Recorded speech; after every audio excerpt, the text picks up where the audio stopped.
अस्सलाम वालेकुम भाई साहब।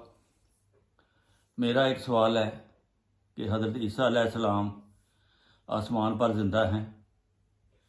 आप ये समझते हैं कि वो ज़िंदा हैं और वो फिर उम्मत की इस्लाह के लिए ज़मीन पर आएंगे। जब वो आ जाएंगे, मैं फ़र्ज़ किया वो आज आ जाते हैं, तो फिर ज़मीन पर आने वाला आखिरी नबी कौन होगा?